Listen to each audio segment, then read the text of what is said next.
Brokerage reports के दम पर कौन से स्टॉक्स फोकस में रहेंगे उस पर भी नजर डाल लेते हैं। मेरे सहयोगी अंश अब जुड़ चुके हैं। अंश, बताएं कौन से स्टॉक्स पर नजर रखनी चाहिए।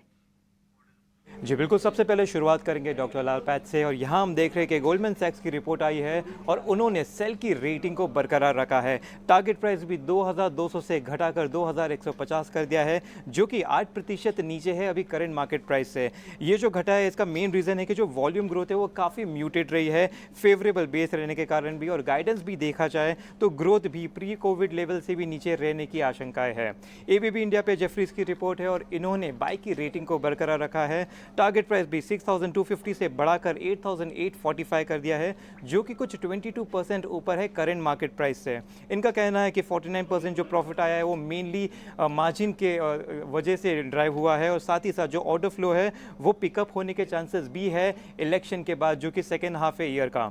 सिटी ने पॉलीकैप पर रिपोर्ट निकाला और इन्होंने बाई की रेटिंग को बरकरार रखी है। टारगेट प्राइस भी 6276 से बढ़ाकर 7708 कर दिया है, जो कि करीबन 25% ज़्यादा है करंट मार्केट प्राइस से। ये जो बढ़ाया है और बाय रेटिंग आई है, इसका मुख्य कारण है कि स्ट्रॉन्ग क्वार्टर फोर के रिजल्ट्स आए हैं, साथ ही साथ ग्रोथ मोमेंटम भी इंटैक्ट रहने की ये आशंका की जा रही है यहाँ पर। और केबल और वायर बिजनेस जो है वो भी काफ़ी स्ट्रॉन्ग रहा है, साथ ही साथ बैलेंस शीट और वर्किंग कैपिटल भी हेल्दी दिख रहा है।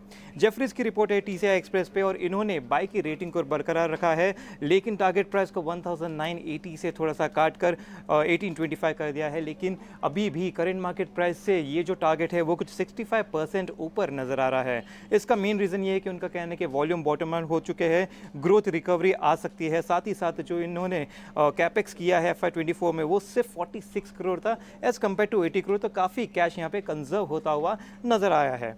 IIFL की रिपोर्ट है बैंक ऑफ बड़ौदा पे और इन्होंने अपग्रेड की है अपनी रेटिंग को, एड से अपग्रेड करके बाई की रेटिंग दी गई है, और यहाँ पे टारगेट प्राइस भी 300 कर दिया गया है 255 से बढ़ाकर।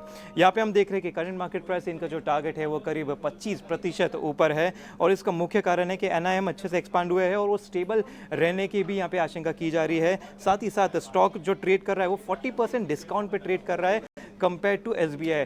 भले ही इनके दोनों प्रॉफिटेबिलिटी ऑलमोस्ट सिमिलर ही नजर आ रहे हैं, फिर भी ये अच्छे डिस्काउंट पे ट्रेड कर रहे हैं, तो एक अच्छा बाय बन सकता है। जेफरीज की रिपोर्ट है आयशा मोटर्स पे और उन्होंने बाय की रेटिंग को बरकरार रखी है। टारगेट प्राइस भी 4900 से बढ़ाकर सीधे 6000 कर दिया है, जो कि करंट मार्केट प्राइस से करीबन 28% ऊपर नजर आता है। और इसका मुख्य कारण है कि अच्छे रिजल्ट आए हैं, इनलाइन नतीजे आए हैं क्वार्टर फोर के। साथ ही साथ टू व्हीलर का जो क्षेत्र है वहां पे एक स्ट्रॉन्ग ग्रोथ आने की आशंकाएं है। ठीक है, तो कई सारे स्टॉक्स हैं जो ब्रोकरेज रिपोर्ट्स के दम पर फोकस में रहेंगे। आयशा मोटर्स, टाटा मोटर्स, पॉलीकैब जैसे कंपनीज के नतीजे आए थे और उस पर ब्रोकरेज रिपोर्ट्स भी आई है।